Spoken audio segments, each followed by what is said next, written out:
Good morning news. నమస్తే, నేను విజయ Chandrika. A1 breakfast news కి స్వాగతం. అమ్మో 1వ తారీఖు, ఇదేదో సినిమా పేరు అనుకునేవారు. ఒక 4 రోజుల్లో మనకి 1వ తారీఖు వస్తుంది. సామాన్యంగా 1వ తారీఖు వస్తుంది అంటే చాలా ఉత్సాహం, ఆనందం, తెలియని ఒక సంతోషం ఉంటుంది. ఎందుకంటే ఉద్యోగస్తులకైతే జీతాలు వస్తాయి, మామూలుగా పెన్షన్దారులకైతే పెన్షన్ వస్తుంది. కాబట్టి తెలియని ఒక ఆనందం, ఉత్సాహం, సంతోషం వాళ్ళలో కనిపిస్తుంది. 1వ తారీఖు వస్తుంది, అద్దె కట్టుకుందాం, లేకపోతే మందులు కొనుక్కుందాం, ఇలా రకరకాల ప్లాన్లు వేసుకుని ఉంటారు. కానీ ఇప్పుడు మే 1వ తారీఖు వస్తుందంటే అమ్మో 1వ తారీఖు వస్తుందా అని అనుకునే పరిస్థితి. ఏదో తెలియని భయం, ఆందోళన, అసలు ఏం జరుగుతుంది అనే ఒక మదనపాటు అనేది ఇప్పుడు కనిపిస్తోంది. దీనికి ప్రధాన కారణం గత నెలలో ఆంధ్రప్రదేశ్లో పెన్షన్ల పంపిణీ విషయంలో ఆవిష్కృతమైనటువంటి దృశ్యాలు, సన్నివేశాలు అన్ని కళ్ల ముందే ఉన్నాయి. అప్పుడు జరిగినటువంటి రభస తతంగం అంతా ఇంతా కాదు. సామాజిక పెన్షన్ల విషయంలో ఏదైతే ఇవ్వాల్సిన పరిస్థితి ఉందో కళ్ల ముందే ఆ వృద్ధుల్ని, లేకపోతే మంచాన పడి లేవలేని వాళ్ళందరినీ కూడా మంచాలను మోసుకొచ్చుకుంటూ సచివాలయాల దగ్గరికి తీసుకెళ్లిన దృశ్యాలు, ఆ ఎండ వేడిమికి తట్టుకోలేక దాదాపుగా 36 మంది చనిపోయినట్టుగా కూడా ముఖ్యమంత్రి గారి గెజిట్ మీడియాలో ఎలాగో వచ్చింది. అది అందరూ చూశారు. దాని చుట్టూతో జరిగినటువంటి రాజకీయం, రభస, జరిగిన తతంగం అంతా కూడా ప్రతిపక్షాల మీదకి నెట్టేయడం, కేంద్ర ఎన్నికల సంఘం పెన్షన్ల పంపిణీ ఇంటి వద్దకే చెయ్యాలని చెప్పిన ఆదేశాలను కూడా బేఖాతరు చేయడం, వాళ్ళందరినీ మంచాల మీద మోసుకురావడం, లేదా ఎత్తుకుని రావడం, లేదా సైకిళ్ల మీద ఆ వయోవృద్ధుల్ని వాళ్ళందరినీ కూడా నానా ఇబ్బందులు పెట్టి, నానా నరకయాతన చేసి వాళ్ళందరినీ సచివాలయాలకి తీసుకెళ్లిన దృశ్యాలన్నీ కూడా కళ్ళ ముందే ఉన్నాయి. అందుకే అందరూ బాబోయ్ 1వ తారీఖు వస్తుందా, అమ్మో 1వ తారీఖు వస్తుందా, అసలు ఇప్పుడు ఎట్లాంటి చూడాల్సి వస్తుంది, ఎట్లాంటి వినాల్సి వస్తుంది, మళ్ళీ ఏం జరుగుతుంది. అందుకే అన్నాను 1వ తారీఖు వస్తుందంటే ఆనందం, సంతోషం కన్నా కూడా ఆ బాధ, భయం, ఆందోళనే ఇప్పుడు కనిపిస్తోంది. 4 రోజుల్లో వస్తోంది కాబట్టి. మరి ఇప్పుడు ఏంటి పెన్షన్ల విషయంలో ఎందుకు ఇంత రభస అవుతోంది? ఎందుకంటే అవసరమైతే తప్ప బయటికి రావద్దు, హీట్ వేవ్స్ ఉన్నాయని వాతావరణ శాఖ ఇప్పటికే హెచ్చరికలు జారీ చేసింది. దాదాపుగా 2000 మండలాల్లో అయితే ఆరెంజ్ అలర్ట్ ఇచ్చిన సందర్భం కూడా వాతావరణ శాఖ మనం చూసాం. మరి కేంద్ర ఎన్నికల సంఘం ఈ పెన్షన్లన్నింటినీ కూడా ఇంటికే తీసుకెళ్లాలి, ఇవ్వాలంది. కానీ ఇచ్చిన పెన్షన్లు గతంలో ఇవ్వాల్సినవి కూడా ఇవ్వకుండా గతంలో వాళ్ళందరినీ కూడా మంచాల మీద మోసుకెళ్లి సచివాలయం దగ్గర ఎండలో నిలబెట్టినప్పుడు కనీస వసతులు, కనీస సదుపాయాలు కూడా అక్కడ ఏర్పాటు చేయలేదన్న విమర్శలు, ఆరోపణలు వచ్చాయి. మంచినీళ్లు కానీ, ఒక టెంట్ ఏర్పాటు చేయడం కానీ, లేదా బ్యాంకుల్లో డబ్బులు లేవు, డబ్బుల్లో ఖాతాల్లో డబ్బులు లేకుండానే వాళ్ళందరినీ తీసుకెళ్లి అక్కడ డ్రామా క్రియేట్ చేశారు అని చాలా ఆరోపణలు ఉన్నాయి. అయితే ఈసారి అటువంటి తంతు తతంగం జరగకుండా కేంద్ర ఎన్నికల సిఇసి, కేంద్ర ఎన్నికల కమిషన్ ఏదైతే ఇచ్చిన ఆదేశాల ప్రకారం ఇళ్ల పెన్షన్లు అనేవి ఇళ్లకే పంపిణీ మరి ఈసారి అవుతాయా లేదా అన్నదే చర్చ ప్రారంభమైంది. ఇప్పటికే మాజీ సీఎం, టీడీపీ అధినేత చంద్రబాబు నాయుడు గారు కేంద్ర ఎన్నికల కమిషన్ కి లేఖ రాశారు. పెన్షన్ల పంపిణీ అనేది ఇంటికే జరిగేలా సక్రమంగా చూడండి అని. అలాగే టీడీపీ, జనసేన, బీజేపీకి సంబంధించిన కూటమి వాళ్ళందరూ కూడా వెళ్లి రాష్ట్ర ఎలక్షన్ కమిషన్ కి సంబంధించిన సీఈఓకి వినతి పత్రం ఇచ్చారు. ఈసారి సక్రమంగా జరిగేలా పంపిణీ చూడండి, తగిన చర్యలు తీసుకోండి. అయితే స్టేట్ సీఈఓ మీనా కుమార్ పంచాయతీరాజ్ కి, అలాగే చీఫ్ సెక్రటరీకి వీళ్ళకి ఇచ్చారు. సో ఇందులో ఉన్న వినతి పత్రంలో ఉన్న విషయాల్ని, సాధ్యాసాధ్యాల్ని పరిశీలించి సక్రమంగా జరిగేలా చూడండి, దీనికి జవాబు ఇవ్వండి. ఈ సందర్భంగా మనం గమనిస్తే రాష్ట్రంలో 62 లక్షల మంది సామాజిక భద్రత పెన్షన్లు తీసుకుంటే అందులో 9 లక్షల మంది లబ్ధిదారులు కేవలం వృద్ధులు, అశక్తులు ఉన్నారు. అంటే 62 లక్షల్లో 9 లక్షల మందికి కొంత అశక్తత ఉంది వచ్చి తీసుకోవడానికి. ఇళ్ళకి మరి వీళ్ళకి తీసుకెళ్లి ఇవ్వడం అనేది పెద్ద సమస్య కాదు. ఎందుకంటే 1,30,000 మంది సచివాలయ కార్యదర్శులు ఉన్నారు, వీళ్లతో పంపిణీ సాధ్యం అవుతుంది అని చెప్పి ఇప్పటికే ప్రతిపక్షాలు, టీడీపీ లెక్కలతో సహా మీడియా ముందుకొచ్చి చెప్తోంది. ఇవన్నీ ఒక ఎత్తు అయితే, ఎప్పుడైతే జవాబు ఇవ్వమన్నారో దానికి సంబంధించి వీళ్ళందరూ కూడా many village ward functionaries and discharges of duties of BLOs, the duty other polling officers attending training duty for elections and other election related duties thus not available for disbursement of pensions. అని ఒక reply ఇచ్చారు. Please play అది ఒకసారి. So government of Andhra Pradesh Panchayati Raj and rural development department వాళ్ళు ఇచ్చిన circular మెమోకి సంబంధించిన reply ఇది. వాళ్ళు అందులో ఏం చెప్తున్నారంటే, ఈ వాలంటీర్లని వీళ్ళందరినీ కూడా ఈ విధులకు దూరంగా ఉంచమన్నారు పంపిణీకి సంబంధించి, అలాగే బూత్ ఏజెంట్లుగా కూడా దూరంగా ఉంచమన్నారు. సరే, ఆ అంశం పక్కన పెడితే ఈ డిస్బర్స్మెంట్ ఆఫ్ పెన్షన్ అనేది చాలా కష్టతరమైన విషయం అని చెప్తూనే ఈ అంశం విషయంలో ఇందులో ఉన్న ఆప్షన్స్ ఏంటి, డిస్బర్స్మెంట్ కి సంబంధించిన సాధ్యాసాధ్యాలు ఏంటి అనేది విలేజ్ వార్డ్ సెక్రటేరియట్ వీళ్ళందరూ కూడా వీడియో కాన్ఫరెన్స్ ద్వారా డీటెయిల్డ్ గా మేము అందరూ డిస్కస్ చేశాము. ఇందులో non feasibility of utilising the DBT framework in the dispersion of pension, అంటే ఓవరాల్ గా ఈ పెన్షన్ల పంపిణీ నాట్ ఫీజిబుల్ ఫర్ ఇంప్లిమెంటేషన్, అంటే ఇళ్లకే వెళ్లి పంపిణీ చేయాలి అన్న అంశం సాధ్యం కాదు. అలాగే ఇక్కడ ఒక పాయింట్ హైలైట్ అవుతోంది చూడండి, the heat wave and high temperatures. So the habitations in which pensioners are residing, the heat wave and high temperatures prevailing in the districts, door-to-door distribution by the village ward secretariat staff, though feasible requiring higher number of days. అంటే పంపిణీకి ఎక్కువ సమయం పడుతుంది, అలాగే సాధ్యాసాధ్యాల్లో feasibility కుదరదు. ప్రస్తుతం heat wave high temperatures ఉన్నాయని వాతావరణ శాఖ చెప్తోంది. కాబట్టి సిబ్బందికి అదనపు బాధ్యతలు ఉన్నాయి. ఎలక్షన్స్ విషయంలో ఈ పంపిణీ అనేది ఇళ్లకి ఇవ్వడం లేదా ఇవ్వడానికి సాధ్యం కాదు. ఇందులో మల్టిపుల్ ఛాలెంజెస్ ఉన్నాయి, అంటే చాలా రకాల ఇబ్బందులు ఉన్నాయి, కాబట్టి ఇవ్వడం కుదరదు అని చెప్తూ ఒక వివరణ కూడా ఇవ్వడం జరిగింది దానికి సంబంధించిన అంశం. ఇక్కడ ప్రస్తుతం ఈ అంశం విషయంలో ఇక్కడ సీరియస్ గా చర్చ బిగినైంది. ఈ పెన్షన్ల అంశం అనేది ఇప్పుడే కొత్తగా ఆవిష్కృతమైందా? 1983 నుంచి ఎన్టీఆర్ హయాంలో అప్పుడు 30 రూపాయల నుంచి అది 70 అయింది. తర్వాత ఇప్పుడు చంద్రబాబు నాయుడు గారు దిగిపోయే టైం వరకు కూడా 2000 రూపాయలైంది. జగన్ గారు వచ్చిన తర్వాత 5 ఏళ్లకే ముక్కుతూ మూలుగుతూ 3000 రూపాయలైంది. అసలు ఇప్పుడే కొత్తగా పెన్షన్లు ఇవ్వడం అనే ఒక ప్రక్రియ ఆంధ్రప్రదేశ్లో ఉందా? ఎందుకు సాధ్యం కాదంటున్నారు? ఎందుకు ఈ రభసగా మారుతోంది? ఈ పెన్షన్ల పంపిణీ అనేది ఎందుకు ఇంత జటిలంగా మారుతోంది అనేది ఒక చర్చ అయితే, అధికారులు కూడా హీట్ వేవ్ ఉంది, లేకపోతే టెంపరేచర్స్ హై ఉన్నాయి అని చెప్తున్నారు. మరి వాళ్ళకే హీట్ వేవ్ టెంపరేచర్స్ ఉన్నప్పుడు మరి వృద్ధులకి ఆసక్తులకి ఉండదా? వాళ్ళ పరిస్థితి ఏమిటి అన్న విషయం ఒక అంశం అయితే, కేంద్ర ఎన్నికల సంఘం ఇళ్లకే ఇవ్వండి అని పంపిణీ చెప్తున్నప్పటికీ కూడా ఎందుకు ఇటువంటి జవాబులు రిప్లైలు వస్తున్నాయి? ఏదైనా గ్యాప్ ఉందా? సమన్వయ లోపం ఉందా స్టేట్ ఎలక్షన్ కమిషన్ కి, కేంద్ర ఎన్నికల కమిషన్ కి? లేదా పూర్తి స్థాయిలో ఇలా చెయ్యండి అని చెప్తున్నా కూడా అధికారులు ఈ స్థాయిలో ప్రవర్తించడం వెనుక అధికార పార్టీకి లబ్ధి చేకూర్చే వ్యూహం కుట్ర ఉందన్న ఆరోపణ కూడా ఎందుకు వస్తోంది? మొత్తంగా 1వ తారీఖు ఒక 3 రోజుల్లో పెన్షన్ ప్రక్రియ ప్రారంభమవుతున్న నేపథ్యంలో మళ్ళీ అవే కుట్రలు ఎందుకు తెర మీదకు వస్తున్నాయి? ఇంకెంతమంది ప్రాణాలు బలవుతాయి అన్న చర్చ ఎందుకు ప్రారంభమవుతుంది? మరి ఈసారైనా పెన్షన్ల పంపిణీ ప్రక్రియ సక్రమంగా జరిగే మళ్ళీ ఆంధ్రప్రదేశ్ లో 1వ తారీఖు వస్తున్న నేపథ్యంలో పెన్షన్లపై అవే కుట్రలు జరుగుతున్నాయా? ఎందుకు మళ్ళీ రభసగా మారే పరిస్థితి కనిపిస్తోంది? చర్చిద్దాం. మనతో పాటు జాయిన్ అయ్యారు ప్రముఖ రాజకీయ విశ్లేషకులు అంకంరావు గారు, టీడీపీ నుంచి రాష్ట్ర అంగన్వాడీ అధ్యక్షురాలు ఆచంటి సునీత గారు, జనసేన నుంచి అడ్వకేట్ గాది వెంకటేశ్వరరావు గారు. అందరికీ స్వాగతం. సునీత గారు, మీతో ప్రారంభిస్తాను. నమస్తే, బ్రేక్ఫాస్ట్ న్యూస్ కి స్వాగతం. ఏంటే మళ్ళీ అదే చర్చ, అదే రభస, అదే గొడవలు, ఏం జరుగుతుంది అని కష్టం అని చెప్పేస్తున్నారు, ఇవ్వడం సాధ్యమని మీ అధినేత అయితే లెటర్ రాశారు కేంద్ర సిఈసికి. ఏం చెప్తారు? నమస్తే అండి విజయ చంద్రిక గారు, అలాగే ఇక్కడ ఉన్నటువంటి పెద్దలందరికీ, అలాగే ఏబిఎన్ వీక్షకులందరికీ కూడా ముందుగా నమస్కారాలు.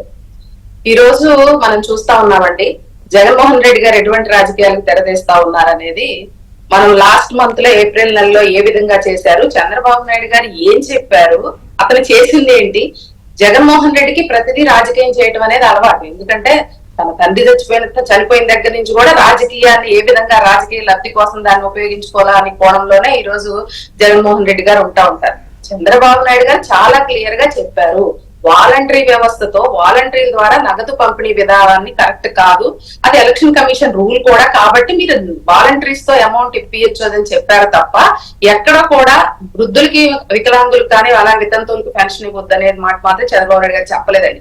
దాన్ని వక్రీకరించి కేవలం రాజకీయ లబ్ధి కోసం ఈ రోజు ఇదే జగన్మోహన్ రెడ్డి గారు సచివాలయ సిబ్బంది ఉన్నారు, సిబ్బందికి చాలా ఎలక్షన్ వర్క్ ఉంటుంది, అలాగే హీట్ బాగా ఎక్కువగా ఎండ వేయడం ఎక్కువగా ఉంటుందని చెప్పేసి మాటలు చెప్తా ఉన్నారు.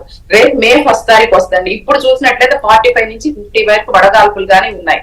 అంటే ఇప్పుడు ఇప్పుడు నువ్వు పెన్షన్లు పంపిణీ చెయ్యాలి అంటే రకరకాల మార్గాలు ఉన్నాయి. కేవలం ప్రతిపక్షాల మీద బురద జల్లాలి, చంద్రబాబు నాయుడు గారిని ఏదో అక్కడ తప్పుడుగా ప్రచారం చేయాలి, మీకు ఇచ్చేటువంటి పెన్షన్లు చంద్రబాబు నాయుడు గారు వద్దన్నారని చెప్పేసి నల్ల జెండాలు పట్టుకుని నల్ల బ్యాడ్జీలు పెట్టించుకొని నీచ రాజకీయాలకు తెరదీస్తూ ఏ విధంగా ర్యాలీలు రాస్తారోకాలు చేశారనేది ఇక్కడ రాష్ట్రంలో ఉన్నటువంటి ప్రజలందరూ కూడా గమనిస్తా ఉన్నారు.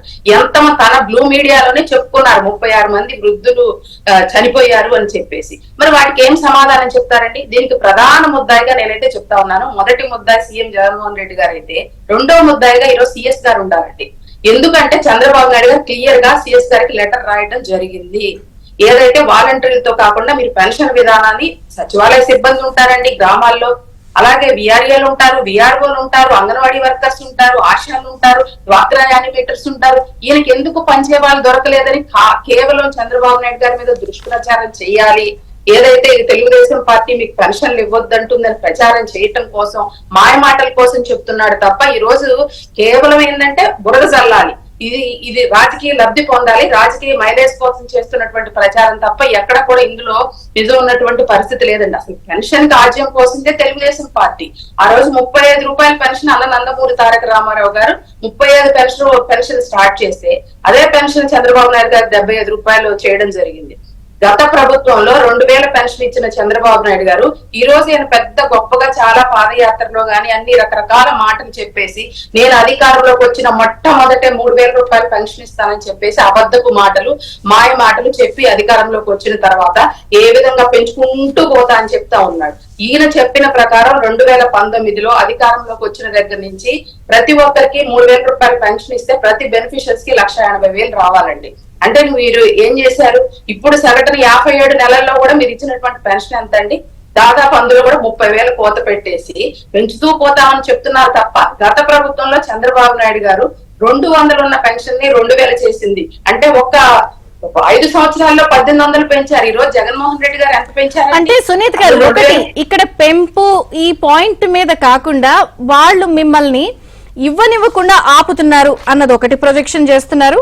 అలాగే ఇప్పుడు స్టేట్ ఎలక్షన్ కమిషన్ ఇప్పుడు కూటమి సభ్యులు అందరూ లేదా 3 పార్టీలు కలిసి వినతి పత్రం ఇస్తే ఇందులో ఫీజిబిలిటీ లేదు, సాధ్యాసాధ్యాలు చాలా కష్టము, functionaries is examined found and not feasible, implementation అసలు కష్టము, అండ్ ఆల్రెడీ ఇవ్వాల్సిన వాళ్ళందరినీ కూడా డిప్లాయ్ చేశారు, వాళ్ళు ఎగ్జాక్ట్ లొకేషన్ రెసిడెన్సీస్ ఎక్కడున్నాయో మాకు తెలియదని చెప్తున్నారు. ఇప్పుడు అంటే ఇప్పుడు ఇది కేవలం ఏంటంటే, ఇప్పుడు ఒక గ్రామం ఉంటదండి, లేకపోతే ఒక వార్డు సచివాలయ పరిధిలో ఉంటది, ఆ గ్రామంలో ఉన్నటువంటి పెన్షన్స్ లిస్ట్ ఉంటదండి.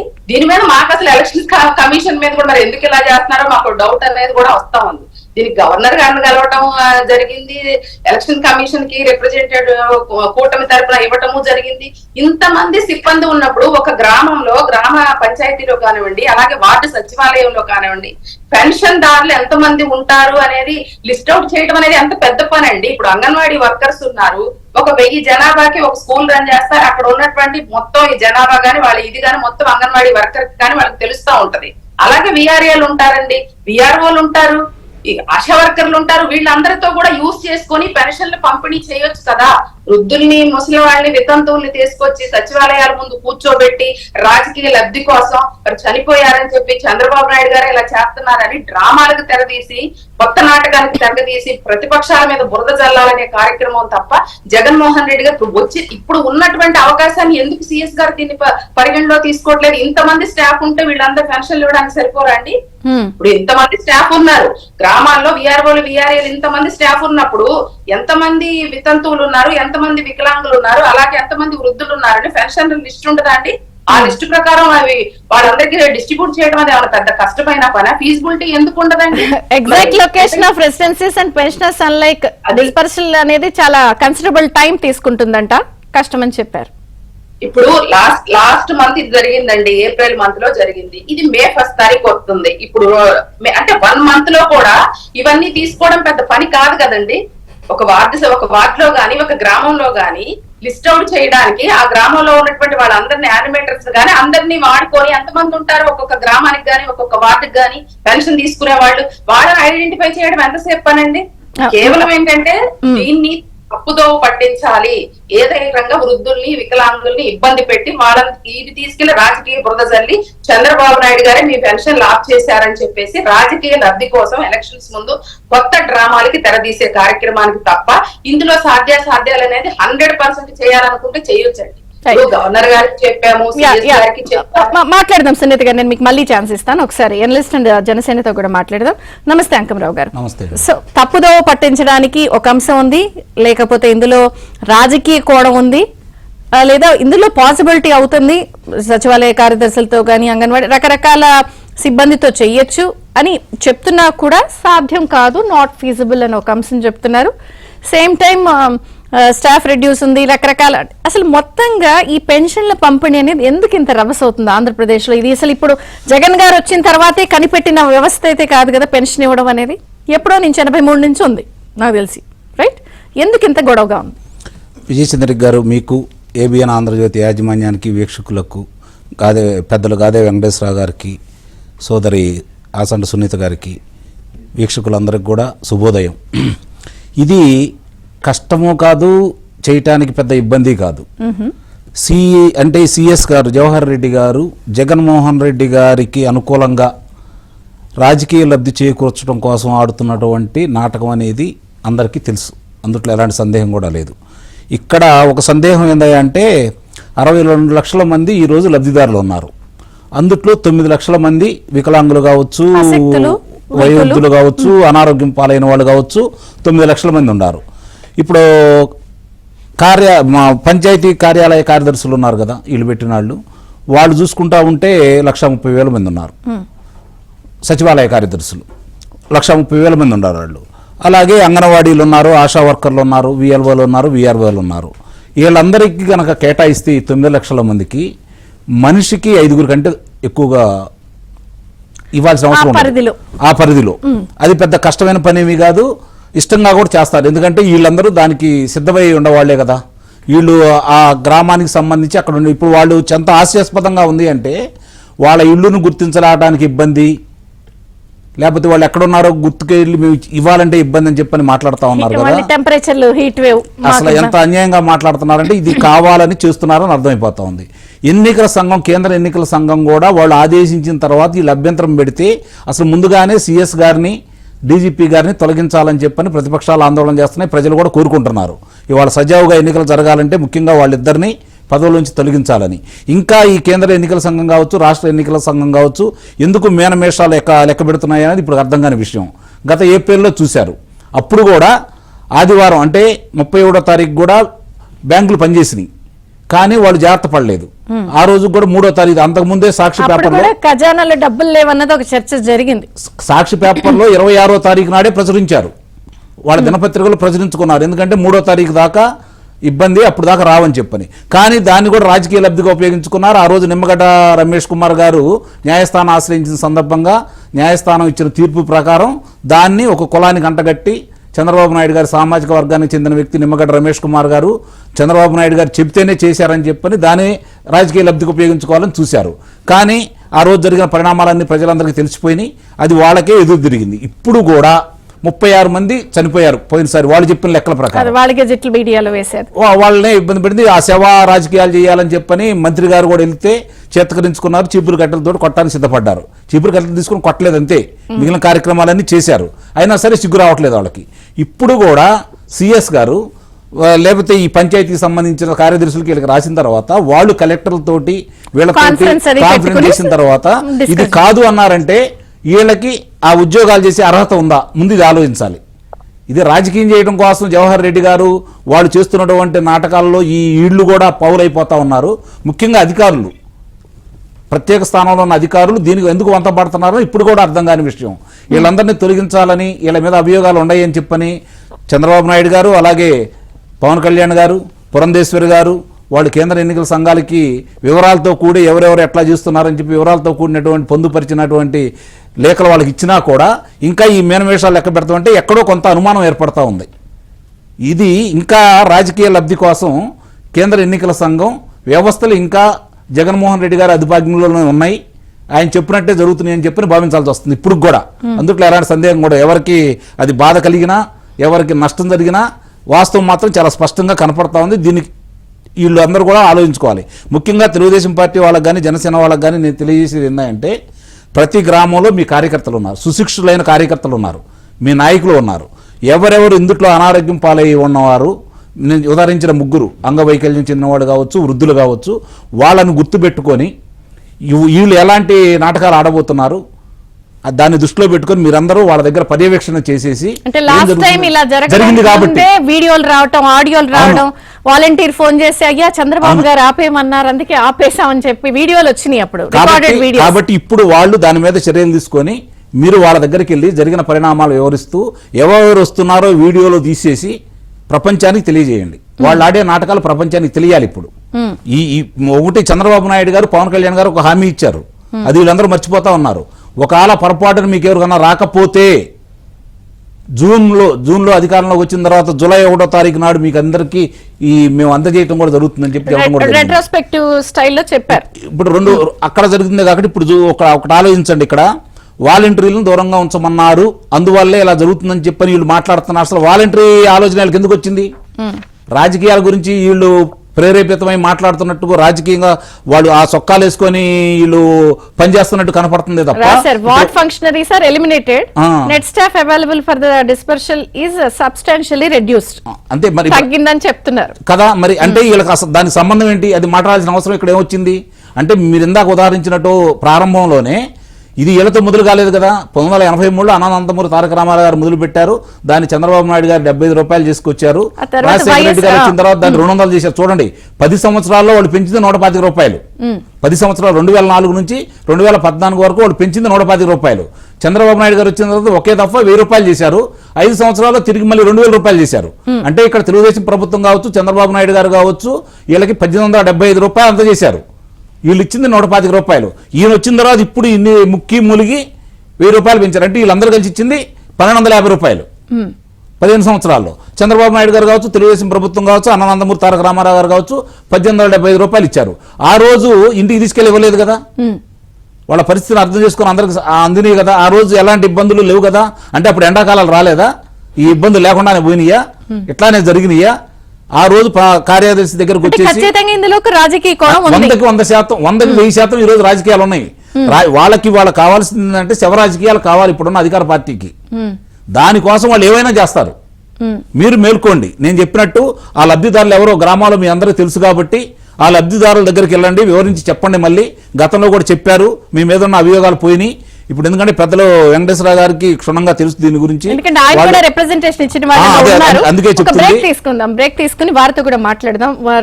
రిప్రజెంటేషన్ ఇస్తే సింపుల్ గా సిఇఓ మీనా గారు ఎగ్జామిన్ అని ఒక వర్డ్ రాసి పంపించారు.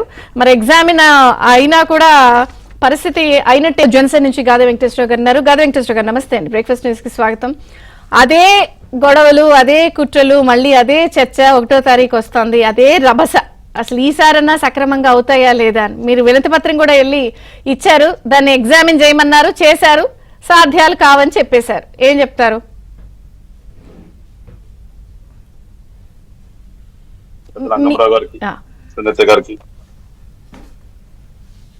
అట్లా ఏబిఎన్ వ్యూవర్స్ అందరూ కూడా శుభోదయం అండి. అసలు ఫస్ట్ మనం చర్చించుకోవాల్సిన రాజకీయం కంటే కూడా ఈ దేశం కానీ ఈ రాష్ట్రం దౌర్భాగ్యం ఏంటంటే అధికారులు ఎవరైతే ప్రజల సొమ్ముతో వచ్చేటటువంటి, ప్రజలు కట్టిన ట్యాక్సులతో వచ్చేటటువంటి డబ్బుని జీతాల రూపంలో తీసుకుంటూ సకల సౌకర్యాలు అనుభవిస్తున్నారో ఈ సోకాళ్ళు బ్యూరోక్రాట్లందరూ కూడా వాళ్ళ స్వార్థము, వాళ్ళ అవినీతి, వాళ్ళకి ఏది చక్కగా జరిగిపోతుందో దానికోసం ఎప్పుడైతే మొదలుపెట్టి దేశంలో చేస్తున్నారో అక్కడి నుంచి కూడా ఈ దౌర్భాగ్యం వాళ్ళ నుంచి ఒక రకంగా చెప్పాలంటే రాజకీయాలు అంటుకుందాం అనిపిస్తున్నారు. ఎందుకంటే మన సిస్టంలో రాజకీయ నాయకుల పాత్ర ఎంత, అధికారుల పాత్ర ఎంత? ఆ అధికారులు ఎప్పుడైతే ఎట్లా తయారయ్యారో దానికి అనుగుణంగానే వీళ్ళు కూడా తయారయ్యారంటే నాకు అనిపిస్తుంటది అప్పుడప్పుడు చూస్తే. ఫస్ట్ సిస్టమ్ లో చేయాల్సింది ఆ సిస్టమ్ లో ఉన్నటువంటి ఈ సోకాల్డ్ ఎంప్లాయీస్ అంతా కూడా వాళ్ళు ఎప్పుడైతే అవినీతికి, రాగద్వేషాలకి, పక్షపాతానికి లోనై పనిచేస్తున్నారో ఒకదాని తర్వాత పరిస్థితి కాంప్లికేట్ అయిపోతుంది సిస్టమ్ లో. ఒకసారి తప్పు చేస్తే అది ఇంకోటి అట్లా అనుకుంటూ వచ్చి ఏమైందంటే మొత్తం సిస్టమ్ కొలాప్స్ అయిపోయింది. ఇవాళ పరిస్థితి అనిపిస్తుంది ఆంధ్ర రాష్ట్రంలో ముఖ్యంగా చూస్తే. ఈ కొంతమంది తయారైపోయారు, వాళ్ళకి ఏ పార్టీ నచ్చితే ఆ పార్టీకి కొమ్ము కాసేయటం, దానికోసమే పనిచేయటం. ప్రజల కంటే కూడా ఆ రాజకీయ నాయకుడి కోసం, ఆడి మెప్పు కోసం కానీ లేదంటే వాడిని ఏ రకంగా రక్షించాలనే దానికోసం పనిచేయడం అనేది ఎక్కువైపోయింది ఇక్కడ. దాని పర్యవసానమే ఇవన్నీ కూడా. లేకపోతే ఇందాక మీరు అందరూ మాట్లాడేట్టుగా ఎప్పటి నుంచి జరుగుతుంది ఈ సిస్టమ్? ఇవాళ కొత్తగా పుట్టుకొచ్చిందా? ఇవాళ పుట్టుకొచ్చింది కాదు కదా. ఇన్ని దశాబ్దాల నుంచి జరుగుతున్నటువంటి సిస్టాన్ని ఇవాళ వచ్చేసి ఇవాళ వాళ్ళు ఉంటేనే చేస్తారు, వీళ్ళుంటేనే పని అవుతుంది. మరి మీరంతా ఇంతకాలం మీరు పొడుస్తున్నది ఏంటి? మీరంతా కొన్ని లక్షలు జీతాల రూపంలో కానీ మీకు సకల సౌకర్యాలు మీరుండే ఇంటి దగ్గర నుంచి మొదలు పెడితే, మీరు తిరిగే కారు దగ్గర నుంచి మొదలు పెడితే, మీ ఇంట్లో కొనుక ప్రతి వస్తువు కూడా జనం డబ్బే కదా. మీరు చేసే అవినీతి రూపంతో కూడా దాచుకుంటున్నారు, రకరకాల ఆస్తులు కొనుక్కుంటున్నారు. ఈ జనం డబ్బుతో మీరు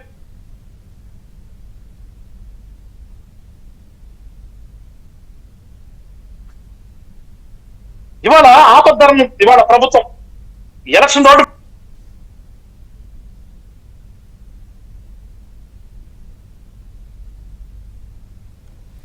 మ్యూట్ ఉన్నారు.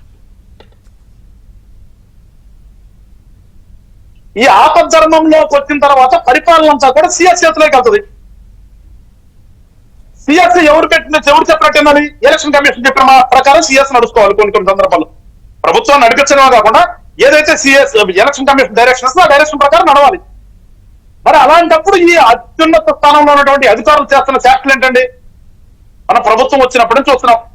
ఈ జవహర్ రెడ్డి గారు బాగోతాలు కానీ ఈ సోకాలు కొంతమంది వాళ్ళలో వాళ్ళ ఉన్నటువంటి ఎలక్షన్ కమిషన్ కూడా పెద్ద తీసేసే పోలదు. ఈయన కూడా వాళ్ళకి వచ్చేసి పలికినాయనే లోకల్ బాడీస్ ఎలక్షన్ దగ్గర మొదలు పెడితే ఇప్పుడు వరకు కూడా వాళ్ళు చెప్పినట్టు చిన్న బ్యాచ్ ఇదంతా కూడా వీళ్ళు ప్రజల కోసం పనిచేయాల్సింది వదిలేసేసి వాళ్ళు కొమ్ముగాసే రాజకీయ పార్టీ కోసం పనిచేస్తున్నంత వింటే ఉంటది. మేము చెప్పేది ఏంటంటే జనసేన పార్టీ ఎప్పుడు కూడా ప్రజలకి అసలు జరుగుతున్నది ఏంటి? పరిపాలన ఒక రాజకీయ పార్టీ మీరు వేసిన తర్వాత మీ ఓట్లతో గెలిచి వచ్చి 5 సంవత్సరాలకు పరిపాలన చేస్తానని ప్రమాణం చేసిన తర్వాత వీళ్ళు చేస్తున్నది ఏంటి అనేది మీరు ఒకసారి గమనించండి రా బాబు అని చెప్తున్నాం మేము. వాడేదో వచ్చేసి ఒకటి బటన్ నొక్కానో లేదంటే ఒకటి వచ్చేసి పొద్దున్న ఏదో 2000 మీ చేతిలో పెట్టేశానో అనగా అది కాదురా బాబు. అది అసలు మీకున్నటువంటి హక్కులేంటి? మీరు ఎవరైతే ఓటేశారో ఆ ఓటు ద్వారా గెలిచినటువంటి వ్యక్తి మీకు చేయాల్సిన పని ఏంటి? లేదు ఈ వ్యవస్థలో కూర్చున్నటువంటి ఒక ఉద్యోగస్తుడు మీ ట్యాక్సుల రూపంలో వెళ్ళేటువంటి డబ్బుని ఆ బడ్జెట్ నుంచి జీతాలు తీసుకుంటున్నాడు, వాడు చేయాల్సిన విధి ఏంటి అనేది మీరు తెలుసుకుని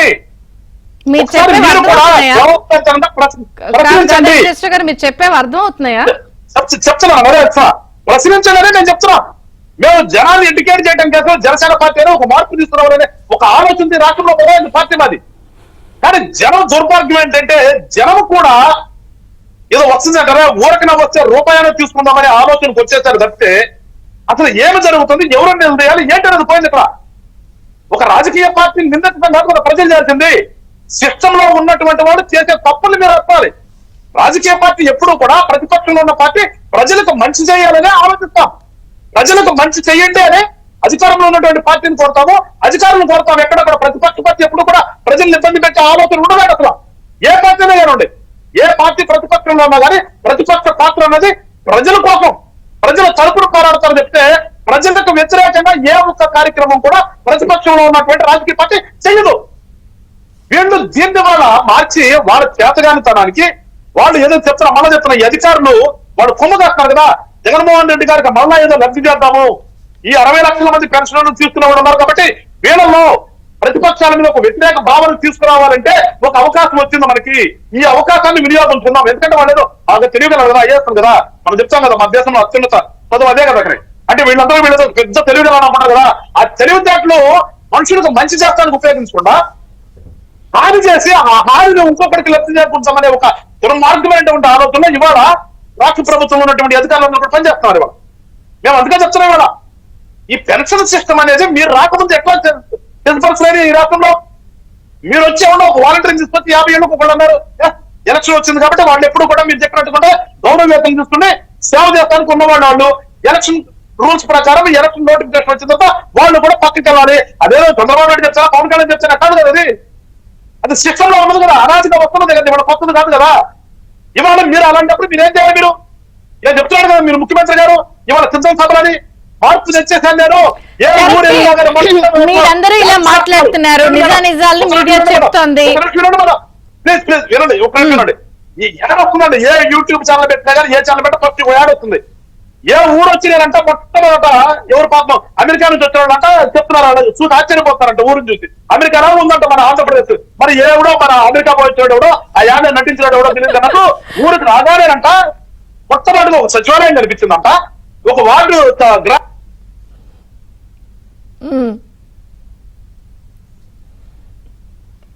చక్కని ఆసుపత్రి కనిపించిందంట, ఇంకోటి వచ్చి ఏదో కనిపించిందంట, ఊరు రూపాయలన్నీ మారిపోయి అంట. వీళ్ళు చెప్తున్నారు మరి ఇంత రకంగా ప్రతి ఊర్లోనూ ఒక సచివాలయం ఉన్నప్పుడు దాంట్లో ఉన్న ఉద్యోగస్తులందరూ కూడా ఊర్లో 10 మంది 10 మంది ఉంటారా అంటాళ్ళు. ఆ 10 మందికి మీరు తీసుకెళ్లి పొద్దున కలిసి ఉన్నారా? మీ ప్రకారం కదా, నేను 1వ తారీఖున కాబట్టి ఎలక్షన్ ఈ 2 నెలలే కాబట్టి మీరు వాళ్ళకి చెప్పి 1వ తారీఖు 2వ తారీఖు చేస్తాం, 2 రోజులు ఇస్తామని చెప్పి 2 రోజుల్లో మీరు ఎన్నికలు ఇవ్వలేరు మీరంతా. అంటే ఇళ్ళ అడ్రస్లు తెలియవు, ఐడెంటిఫికేషన్ కష్టము, రకరకాల ఇబ్బందులు చెప్తున్నారు కదా. అంటే ఇది మోసమా? నేను చెప్తున్నా, మరి ఇది మోసమా? అడ్రస్ తెలియకుండా సచివాలయంలో ఎవరికి ఇస్తారు ఈ వాలంటీర్ తీసుకెళ్ళి? ఈ వాలంటీర్ అయిన వాడు ఎవరికి ఇస్తాడు? ఈ వాలంటీర్ ఎవరికి ఇస్తాడు? మీ దగ్గర చెక్ లిస్ట్ లేదా మీకు? మీ దగ్గర లిస్ట్ ఉందా? మీరు పంచాయతీ ఆఫీస్ కానీ సచివాలయం కానీ మీరు చెప్తున్నట్టుగా మీ దగ్గర లిస్టు లేకుండా వాలంటీర్ అయిన వాడు మీరు ఎట్లా డబ్బులు ఇస్తారు? అక్కడికి రూపాయలు మీరు డబ్బులు ఇస్తున్నారు, వీడు తీసుకెళ్ళి ఎవరు పంపుతున్నాడు? అంటే ఇంత దౌర్భాగ్యంగా ఈ రాష్ట్రంలో వ్యవస్థ నడుస్తున్నాయా? ఒకసారి ప్రజలు అర్థం చేసుకోండి వాళ్ళ మాటలు. ఎప్పుడు ఫీజిబిలిటీ లేదు, అడ్రస్ తెలియనటువంటి ఎవడైనా ఇస్తుంది అసలు. అంటే వాలంటీర్ లేకపోతే ఇక్కడ ఈ రాష్ట్రంలో ఏ పరిపాలన నడవరా?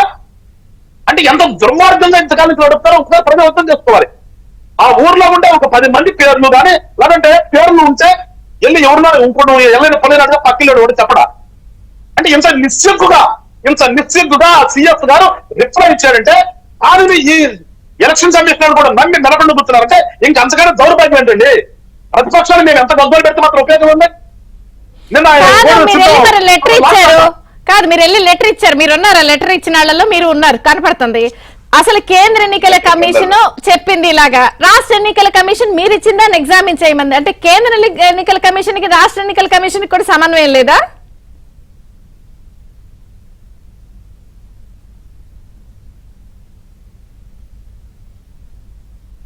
రా వెంకటేశ్వర గారు. ఏం చెప్పారంటే అలా నాకేదో కాదు, ఇప్పుడు కేంద్ర ఎన్నికల కమిషన్ ఇవ్వాలి, ఇంటికి తీసుకెళ్లి ఇవ్వాలని ఆదేశాలు ఇచ్చింది. మీరు రాష్ట్ర ఎన్నికల కమిషన్ కి అదే ఇచ్చారు, వెళ్ళి చూడండి సాధ్య. కానీ ఆ కేంద్ర ఎన్నికల కమిషన్ ఎవరు పట్టించుకోవట్లా, వీళ్ళు ఎగ్జామిన్ చేయమన్నారు స్టేట్ వాళ్ళు కుదరదని చెప్పేశారు. అంటే కేంద్ర ఎన్నికల కమిషన్ ఇచ్చిన ఆదేశాలు బేఖాతరు. ఇక్కడ స్టేట్ కి సెంటర్ దానికి కూడా సమన్వయం లేదా? అదే చెప్తున్నాను. ఇప్పుడు ఈ అధికారులు కూడా ఎంత మరి వీళ్ళ ధైర్యం అనుకోవాలో, లేకపోతే వీళ్ళు కూడా ఇడిసేశారు. జగన్మోహన్ రెడ్డి రేపు కనుక పోతే ఆయనతో కూడా మనం కూడా అందరం కూడా రిటైర్మెంట్ ప్రకటన చేసి వెళ్ళిపోదామని ఒక ఆలోచనతో ఉన్నారో కానీ అర్థం కావట్లా. వీళ్ళు ఉద్యోగస్తులు కదండి, 62 ఏళ్ళు పెంచారు కదా మన రాష్ట్రంలో, 62 ఏళ్ళు వచ్చేయాలి అంతా కూడా. మరి ఇదంతా ఏమవుతుంది అంటే నా బాధ. అసలు ఆ అధికారులు ఎంత దుర్మార్గంగా తయారైతే రాష్ట్రంలో పరిపాలన ఎట్లా వస్తుందండి? అందుకని ఫస్ట్ మేము చేయబోయేది రేపు ఖచ్చితంగా ప్రతి ఒక్క వ్యవస్థని కూడా సెక్రెట్ చేస్తాం, వ్యవస్థలన్నీ కూడా నాశనం చేస్తారు. ఇప్పుడు దాకా ఈ వ్యవస్థలను బాగు చేస్తే కానీ ఈ రాష్ట్రంలో పరిపాలన సక్రమంగా జరగదు. ఎందుకంటే దుర్మార్గం లేదు. ఎలక్షన్ కమిషన్ ఆఫ్ ఇండియా ఇచ్చిన సర్క్యులర్ ని మరి ఈ స్టేట్ ఎలక్షన్ కమిషన్ ఎందుకు మరి మెరకుండా చూసినా నాకు అర్థం కావట్లేదు. ఆయన కదా అమలు చేయాల్సింది, వాళ్ళ ముఖ్యమంత్రి కాదు కదా. ముఖ్యమంత్రి అని చెప్పకుండా కానీ జవహర్ రెడ్డి గారికి ఏం చెప్పాడు, ఏదో ఒక రకంగా నువ్వు ఈ రాష్ట్రంలో అన్నపల్లిని తీసుకుంటూ ఆయన ఆర్డర్ వేసినట్టున్నాడు. దాని ప్రకారం నడుస్తారు చెప్తే వీళ్ళు చేయాల్సినటువంటి ఈ ఎలక్షన్ కమిషన్ వాళ్ళు ఏం చేస్తారు కదా. ఈ ఎలక్షన్ కమిషన్ కూడా అందుకని అంటుంది వీళ్ళు కూడా. అందుకని నేను ఎప్పుడు చెప్తాను, ముందు కూడా చెప్తాను, ఎప్పుడు కూడా రాష్ట్ర ఎలక్షన్ అధికారిని ఇంకొక రాష్ట్ర కేడర్ అని పెట్టాలండి. ఏ రాష్ట్రానికి సంబంధించిన కేడర్ మా రాష్ట్రంలో పెడితే ఇలాంటి తప్పులు జరుగుతాయి. అందుకని ఎప్పుడు కూడా ఈ వీళ్ళని తప్పులేం కూడా వీళ్ళలో ఆ రాష్ట్రంలో ఈ రాష్ట్రంలో ఆ రాష్ట్రంలో పెడితే సక్రమంగా జరిగింది తప్పితే ఈ రాష్ట్ర కేడర్ పెడితే ఇంకా రాష్ట్రం అయిపోయింది. అందుకని ఫస్ట్ జనం తెలుసుకోండి, వ్యవస్థల్లో మనం సరి చేయాలి. జనసేన పార్టీ లక్ష్యం అదే. ఒక్క నెల ఎవరు కూడా ఈ పెన్షన్ తీసుకున్నవాడు ఒక నెల మేము అప్పీల్ కూడా చేస్తున్నాడు అందరికంటే. ఇందాక అంతంరా గారు చెప్పారు, మీ కార్యకర్తలు ఉన్నారు, మీరు ఫస్ట్ ఆఫ్ ఆల్ చేయండి అని. మేము ఎంత చేస్తున్నా డబ్బులు ఇవ్వాలి తీసుకొచ్చి మేము చెప్తాం. డబ్బులు వాడి దగ్గర ఉంటాయి కదా, డబ్బులు ఇవ్వాలి కదా. సో ఖచ్చితంగా ప్రజలందరికీ విన్నపం చేస్తారండి జనతా పార్టీ నుంచి. మరీ ముఖ్యంగా ఈ పెద్దలకి ఈ వయోవృద్ధులందరూ కూడా ఒక్క నెల మీరు ఓపిక పట్టండి. 2 నెలల నుంచి మీకు ప్రభుత్వం ఏ రకంగా సహాయం చేయాలో అంతకు మించి సహాయం చేసి మీరు ఇబ్బంది పడకుండా చూసుకునే బాధ్యత ఈ కూటమి ప్రభుత్వం తీసుకుంటామని చెప్పేసి రాష్ట్ర ప్రజలందరూ కూడా. గారు, ఒక పెన్షన్ ద్వారా ప్రాణం నిలబడుతుందంటారు. ప్రాణం నిలబెట్టే పెన్షన్ ఇప్పుడు ప్రాణం తీసే పరిస్థితికి వచ్చింది. ఒక వికృతమైన క్రీడ మళ్ళీ మొదలవబోతుందో 4 రోజుల్లో. ఏం చేస్తారు? దీన్ని ఎలా ఓవర్కమ్ చేస్తారు? ఏ చిన్న ఇన్సిడెంట్ జరిగినా 58 నెలల్లో ప్రతిపక్షాల మీదకి, మీ టీడీపీ మీదకి నెట్టేసిన పరిస్థితి. ఇప్పుడు కూడా మళ్ళీ ఇన్ని సాధ్యాసాధ్యాలు చెప్తున్నా కూడా కుదరదు, అవ్వదు, అయ్యే పరిస్థితి లేదు. ఇది కదా సమాధానం. ఏం చేస్తారు? అంటే ఇప్పుడు జగన్మోహన్ రెడ్డి గారికి 2019 ఎలక్షన్స్ నుంచి కూడా అంటే ఎలక్షన్స్ ముందు ఒక డ్రామాకి తెరదీసి దాన్ని అది అప్పుడు ఉన్నటువంటి ప్రతిపక్ష నేతలు కానీ ఇప్పుడు ఉంటే ఆనాటి ముఖ్యమంత్రి చంద్రబాబు నాయుడు గారి మీద కానీ బురద జల్లే కార్యక్రమం, శవ రాజకీయాలకి తెర తీయటం అనేది జగన్మోహన్ రెడ్డి గారికి వాళ్ళ ప్రభుత్వానికి అలవాటు. ఎందుకంటే 2019 ఎలక్షన్ లో కూడా అంతే. ఆ రోజు బాబాయ్ హత్య అని చెప్పేసి దాని మీద రకరకాల ప్రచారాలు చేసుకుని దాంట్లో తెలుగుదేశం పార్టీ భాగస్వామ్యం ఉందని చెప్పి ఆనాడు అలా ప్రచారం చేశారు. ఈ రోజు మనం చూసాం, నిన్నగాక మొన్న చిన్న గులకరాయి తగిలితే అదేదో ప్రతిపక్షాలు నాపై హత్యాయత్నం చేసేసారు, నాకు ఇక్కడ ప్రాణహాని ఉందని చెప్పి అదొక రాజకీయం చేశారు. అంటే అధికారంలోకి రావటం కోసం ఎటువంటి దుర్మార్గమైనటువంటి చర్యలకైనా సిద్ధంగా ఉన్నటువంటి ప్రభుత్వం ఇప్పుడు జగన్మోహన్ రెడ్డి గారు. నిజంగా అంటే ఇంతకు ముందు వెంకటేశ్వరరావు గారు చెప్పినట్టు వాలంటరీ వ్యవస్థ అనేది ఎప్పుడు వచ్చింది? అసలు ఆ పెన్షన్లు అనేవి ఏనాటి నుంచి ఇస్తున్నారు? వాలంటరీ వ్యవస్థ వచ్చేసి జగన్మోహన్ రెడ్డి గారు వచ్చిన తర్వాత తన సొంత సైన్యంగా పెట్టుకున్నారు. అంటే గ్రామాల్లో సచివాలయాలు ఉన్నాయి, సచివాలయానికి ఒక 10 మంది సిబ్బంది ఉంటారు. అక్కడ ఉన్నటువంటి వాళ్ళ లబ్ధిదారుల లిస్టు లేదని చెప్పటం ఎంత హాస్యాస్పదం అండి. నిజంగా బాధేస్తుంది. తన వెంకటేశ్వర గారు చెప్పినట్టు ఐఏఎస్ చదువుకొని ఒక ఉన్నతమైన స్థితిలో ఉండి జవహర్ సిఎస్ గారు కూడా ఆ విధంగా మాట్లాడటం అనేది దీనికి ఫీజిబిలిటీ అవ్వదు, ట్రేస్ చేయలేము అడ్రస్లు అని చెప్పి ఇంత బాధ్యతారహితంగా మాట్లాడితే వీళ్ళు ఎంప్లాయీస్ అండి? అసలు ఒక రాజకీయ పార్టీకో లేకపోతే ప్రస్తుతున్న ముఖ్యమంత్రి గారికో కొమ్ము కాయమాకండి. ఇక్కడ ఎంతో మంది పేద ప్రజలు, ఇక్కడ 9 లక్షల మంది వృద్ధులు, వాళ్ళ ప్రాణాల కోసం ఆలోచించండి సిఎస్ గారు. ఇప్పుడు కనీసం ఎలక్షన్ కమిషన్ చెప్తే ఎలక్షన్ కమిషన్ కూడా దీని మీద సరైన రెస్పాన్స్ లేదు. ఇందాక మీరు అన్నట్టు సెంట్రల్ ఎలక్షన్ కమిషన్ కి, స్టేట్ ఎలక్షన్ కమిషన్ కి కోఆర్డినేషన్ లేదు. దీని మీద మాకు పలు అనుమానాలు వ్యక్తం అవుతా ఉన్నాయి. అసలు ఏం జరుగుతుంది ఈ రాష్ట్రంలో? అంటే అసలు ఎందుకు మేము పదే ఎలక్షన్ ఎన్నికల కోడ్ వచ్చిన దగ్గర నుంచి కూడా చెప్తున్నారు సిఎస్ ని గాని డీజీ గారిని మార్చాలి అని చెప్పేసి, అయినా సరే జరిగినటువంటి పరిస్థితులు ఇక్కడ లేవు. ఇలా వరుస సంఘటనలు ఇలా జరుగుతున్నప్పుడు రేపు 1 తారీఖు వచ్చే పెన్షన్లు ఇచ్చే విషయానికి మరొకసారి హత్యా రాజకీయాలకి గాని, అలాగే ఈసారి వృద్ధులను అడ్డం పెట్టుకొని వాళ్ళని ఉపయోగించుకొని శవ రాజకీయాలు చేసేదానికి ఈ రోజు సిద్ధంగా ఉన్నటువంటి ఈ ప్రభుత్వం కానివ్వండి, ఆపద్ధర్మ కాదు. మీరు కేంద్ర ఎన్నికల సంఘం, రాష్ట్ర ఎన్నికల సంఘానికి కూడా సమన్వయం లేదు, అనుమానాలు ఉన్నప్పుడు అసలు మొన్న వీళ్ళందరినీ తీసుకొచ్చి అక్కడ నిలబెట్టారు. రాష్ట్ర పంచాయతీ శాఖకి, ఆర్థిక శాఖకి, సరఫరా అధికారులకి, ఈ డిపార్ట్మెంట్స్ కూడా సమన్వయం ఉందా? అలా ఉంటే బ్యాంకుల్లో డబ్బులు పడలేదు, ఇలా లేదని మొన్న కూడా ఎందుకు జరిగేది? ఇప్పుడు మళ్ళీ అవుతుంది కదా. సమన్వయం లేకపోబట్టే ఇదంతా జరుగుతుంది. ఏదైతే పంచాయతీ సిబ్బంది గాని, అలాగే సెరపు వాళ్ళకి కానీ సమన్వయం లేకుండా కేవలం అంటే ఏదైనా సరే జరుగుతున్నటువంటి సంఘటనని చంద్రబాబు నాయుడు గారికి ఆపాదించాలి, అలాగే తెలుగుదేశం పార్టీకి ఆపాదించాలి. అంటే ఏదో ఒక కుట్రపూరితంగా అన్నమాట. అక్కడ తెలుగుదేశం పార్టీ చెప్పింది ఏంటి? వాలంటరీ వ్యవస్థ ద్వారా డబ్బులు పంపిణీ జరగొద్దు, వాళ్ళు అక్కడికి వెళ్లి రాజకీయ లబ్ధి కోసం రాజకీయ ప్రచారం చేస్తున్నారు అన్నారు తప్ప వృద్ధులకి ఇచ్చే పెన్షన్, వికలాంగులకి ఇచ్చే పెన్షన్ వ్యతిరేకంగా ఎక్కడ చెప్పలేదండి. దీన్ని యూజ్ చేసుకోవడానికి చాలా మంది సిబ్బంది ఉంది, చాలా మంది కూడా కనీసం దాని మీద కనీస అవగాహన లేక సిఎస్ గారికి అసలు వాలంటీర్స్ ఎప్పుడు వచ్చారు? మీకు ఎంతమంది ఇప్పుడు ఒకటండి, గ్రామ సచివాలయాలు ప్రతి గ్రామంలో గ్రామ సచివాలయాలు ఉన్నాయి. గ్రామ సచివాలయ ఉద్యోగస్తులు 130,000 మంది ఉన్నారు. అంగన్వాడీ టీచర్లు ఉన్నారు, అలాగే విఆర్ఓలు ఉన్నారు, విఎల్ఓస్ ఉన్నారు. వీళ్ళని కనుక పోల్చుకుంటే ఇందాక నేను చెప్పినట్టు ప్రతి వాళ్ళకి 4-5 కంటే అవసరం లేదు. వాళ్ళు దాంట్లో మెన్షన్ చేసి ఎంత నిస్సిగ్గుగా మెన్షన్ చేశారు అంటే 2000 మండలాలను ఉదాహరించారండి. వాళ్ళు ఆంధ్రప్రదేశ్లో ఉంది 679 మండలాలే. ఆంధ్రప్రదేశ్లో ఉంది 679 మండలాలు, అలాగే 79 మున్సిపాలిటీలు, 17 నగర పంచాయతీలు ఉన్నాయి, 30 నగర నగరానికి సంబంధించినటువంటి మున్సిపాలిటీల కింద కానివి అటు ఇటు కాకుండా ఉన్నాయి 30 ఉన్నాయి. మరి వాళ్ళు అధికారులు దాంట్లో అంత తప్పులు చూపిస్తున్నారు అంటే ఎంత ధైర్యం ఉండాలి వాళ్ళకి? ఇలాంటి వాళ్ళకి అసలు ఏ శిక్షలు వేయాలి? రీజన్స్ కూడా చాలా చెప్తున్నారు, హీట్ అని, లేకపోతే ఈ లాగిన్ క్రెడెన్షియల్స్ టైం అంటే ప్రతి పడతాయని, గ్రామంలో వేరే ప్లేసెస్ నుంచి రావడానికి వాళ్ళని ఐడెంటిఫై చేయడానికి టైం పడుతుందని, దీనికి అంత కారణం వాలంటీర్లు లేకపోవడం వల్ల మాకు అంటే 1వ తారీఖు నుంచి 5వ తారీఖు లోపు గనక రాకపోతే వాళ్ళు ఆ రోజు లబ్ధిదారులకి డబ్బులు ఇవ్వకుండా చేశారు కదా నిన్నటిదాకా. ఇప్పుడు కూడా అదే జరిగింది కదా, 1వ తారీఖు నుంచి 5వ తారీఖు లోపు మీరు ఉన్నారంటే వాళ్ళు ఎటు వచ్చి ఉంటున్నారు కదా. ఎక్కడెక్కడో ఇంతకుముందు గతంలో తెలుగుదేశం ప్రభుత్వంలో ఉండగా అందరూ అర్థం చేసుకోవాల్సింది, ప్రజలు కూడా సావధానంగా వినాల్సింది ఏంటంటే, తెలుగుదేశం ప్రభుత్వం అధికారంలో ఉండగా 1 నెల 2 నెలలు లేకపోయినా కూడా 3వ నెలలో వచ్చి తీసుకునే అవకాశం ఉండేది. అది లేకుండా చేశారు వీళ్ళు. ఇప్పుడు వీళ్ళు 1వ తారీఖు నుంచి 5వ తారీఖు లోపు కనుక తీసుకోకపోతే ఆ తర్వాత ఇవ్వట్లేదు కదా వీళ్ళు. మరి ఈ రోజు కొత్తగా వీళ్ళు చెప్పేది ఏముంది? వాళ్ళు 1వ తారీఖు నుంచి 5వ తారీఖు లోపు వస్తారు కదా. ఎంతమంది ఉంటారు? ఇందాక నేను ఉదాహరించినట్టు. అంటే మీకు ఏమనిపిస్తుంది సార్, అసలు సక్రమంగా అవుతుందంటే? కాకూడదని జవహర్ రెడ్డి గారు ప్రయత్నం చేస్తున్నారు. దీంట్లో మళ్ళీ ఇబ్బందులు పడాలి. పోయినసారి 36 మంది చనిపోయారు, ఇప్పుడు ఇంకా ఎక్కువ మంది చనిపోవాలని వీళ్ళ కోరిక. దానికోసం ఇవన్నీ చేస్తున్నారు. అవినీతి మయమైపోయి ఒక వర్గానికి కొమ్ము కాస్తూ, ఒక కులానికి కొమ్ము కాస్తూ, ఒకే వర్గం వాళ్ళని ఎట్టయితే పెట్టుకున్నాడో ఆయన, మిగిలిన వాళ్ళని ద్వేషం తీసుకురావడానికి ఏ విధంగా అయితే ప్రయత్నం చేశాడో, ఇప్పుడు కూడా దీన్ని అడ్డం పెట్టుకొని చెయ్యాలని చెప్పని ఆ వర్గం అటువంటి అధికారుల చేత ఇవన్నీ చేపిస్తున్నాడు. ఇది ఒకటి గుర్తించాలి ప్రతి వాళ్ళు కూడా. రాష్ట్రంలో జరుగుతున్న అవినీతికి, అక్రమాలకి ఎవరు వంత పడుతున్నారు? అధికారులు చూసుకోవాల్సిన బాధ్యత ఉందా లేదా? ప్రజలకి అర్థమయ్యేలాగా చెప్తారా? 10 seconds.